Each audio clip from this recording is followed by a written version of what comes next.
can be got, which he never can lose because he never has possessed. The finite pole of our existence has its place in the world of necessity. There man goes about searching for food to live, clothing to get warmth. In this region, the region of nature, it is his function to get things. The natural man is occupied with enlarging his possessions. But this act of getting is partial. It is limited to man's necessities. We can have a thing only to the extent of our requirements, just as a vessel can contain water only to the extent of its emptiness. Our relation to food is only in feeding. Our relation to a house is only in habitation. We call it a benefit when a thing is fitted only to some particular want of ours. Thus to get is always to get partially, and it never can be otherwise, so this craving for acquisition belongs to our finite self. But that side of our existence whose direction is towards the infinite seeks not wealth, but freedom and joy. There the reign of necessity ceases, and there our function is not to get, but to be. To be what? To be one with Brahma. For the region of the infinite is the region of unity.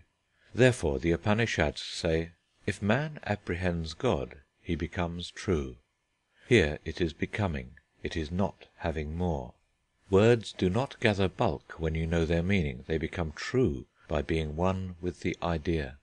Though the West has accepted as its teacher him who boldly proclaimed his oneness with his Father, and who exhorted his followers to be perfect as God, it has never been reconciled to this idea of our unity with the infinite being. It condemns as a piece of blasphemy any implication of man's becoming God. This is certainly not the idea that Christ preached, nor perhaps the idea of the Christian mystics, but this seems to be the idea that has become popular in the Christian West.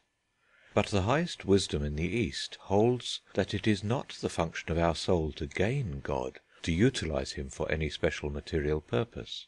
All that we can ever aspire to is to become more and more one with God. In the region of nature, which is the region of diversity, we grow by acquisition. In the spiritual world, which is the region of unity, we grow by losing ourselves, by uniting. Gaining a thing, as we have said, is by its nature partial. It is limited only to a particular want. But being is complete. It belongs to our wholeness. It springs not from any necessity, but from our affinity with the infinite, which is the principle of perfection that we have in our soul. Yes, we must become Brahma. We must not shrink to avow this. Our existence is meaningless if we never can expect to realize the highest perfection that there is. If we have an aim and yet can never reach it, then it is no aim at all. But can it then be said that there is no difference between Brahma and our individual soul? Of course the difference is obvious. Call it illusion or ignorance or whatever name you may give it. It is there. You can offer explanations, but you cannot explain it away. Even illusion is true as illusion.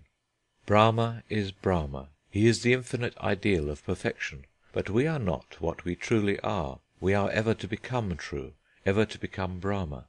There is the eternal play of love in the relation between this being and the becoming. And in the depth of this mystery is the source of all truth and beauty that sustains the endless march of creation.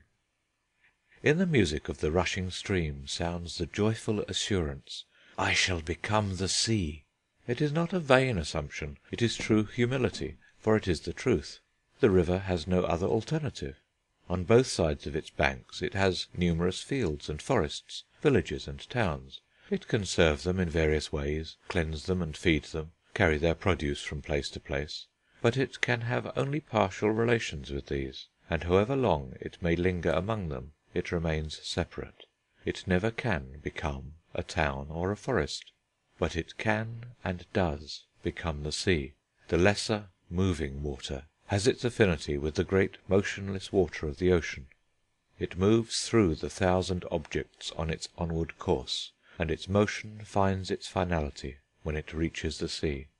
The river can become the sea, but she can never make the sea part and parcel of herself. If by some chance she has encircled some broad sheet of water, and pretends that she has made the sea a part of herself, we at once know that it is not so, that her current is still seeking rest in the great ocean to which it can never set boundaries.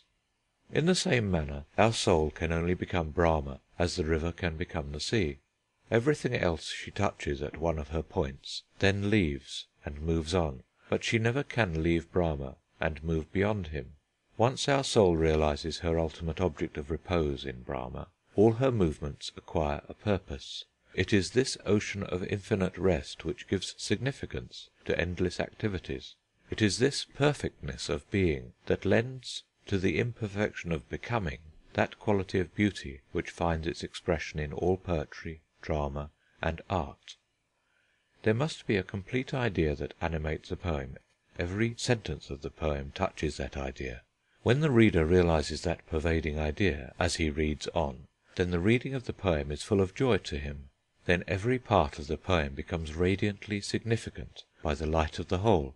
But if the poem goes on interminably, never expressing the idea of the whole, only throwing off disconnected images, however beautiful, it becomes wearisome and unprofitable in the extreme. The progress of our soul is like a perfect poem. It has an infinite idea, which once realized makes all movements full of meaning and joy. But if we detach its movements from that ultimate idea, if we do not see the infinite rest and only see the infinite motion, then existence appears to us a monstrous evil, impetuously rushing towards an unending aimlessness. I remember in our childhood we had a teacher who used to make us learn by heart the whole book of Sanskrit grammar, which is written in symbols, without explaining their meaning to us. Day after day we went toiling on, but on towards what we had not the least notion. So, as regards our lessons, we were in the position of the pessimist, who only counts the breathless activities of the world, but cannot see the infinite repose of the perfection whence these activities are gaining their equilibrium every moment, in absolute fitness and harmony. We lose all joy in thus contemplating existence, because we miss the truth. We see the gesticulations of the dancer, and we imagine these are directed by a ruthless tyranny of chance, while we are deaf to the eternal music which makes every one of these gestures inevitably spontaneous and beautiful. These motions are ever growing into that music of perfection, becoming one with it, dedicating to that melody at every step the multitudinous forms they go on creating. And this is the truth of our soul, and this is her joy, that she must ever be growing into Brahma, that all her movements should be modulated by this ultimate idea, and all her creations should be given as offerings to the Supreme Spirit of perfection. There is a remarkable saying in the Upanishads, "I think not that I know him well, or that I know him, or even that I know him not." By the process of knowledge we can never know the infinite being, but if he is altogether beyond our reach, then he is absolutely nothing to us. The truth is that we know him not, yet we know him. This has been explained in another saying of the Upanishads, "From Brahma words come back baffled, as well as the mind, but he who knows him by the joy of him is free from all fears." Knowledge is partial because our intellect is an instrument. It is only a part of us. It can give us information about things which can be divided and analysed, and whose properties can be classified part by part. But Brahma is perfect, and knowledge which is partial can never be a knowledge of him. But he can be known by joy, by love. For joy is knowledge in its completeness. It is knowing by our whole being. Intellect sets us apart from the things to be known, but love knows its object by fusion. Such knowledge is immediate, and admits no doubt. It is the same as knowing our own selves, only more so. Therefore, as the Upanishads say, mind can never know Brahma, words can never describe him. He can only be known by our soul, by her joy in him, by her love. Or, in other words, we can only come into relation with him by union, union of our whole being. We must be one with our Father. We must be perfect as he is. But how can that be? There can be no grade in infinite perfection. We cannot grow more and more into Brahma. He is the Absolute One, and there can be no more or less in him. Indeed, the realization of the Param Atman, the Supreme Soul, within our Antar Atman, our inner individual soul, is in a state of absolute completion. We cannot think of it as non existent and depending on our limited powers for its gradual construction. If our relation with the divine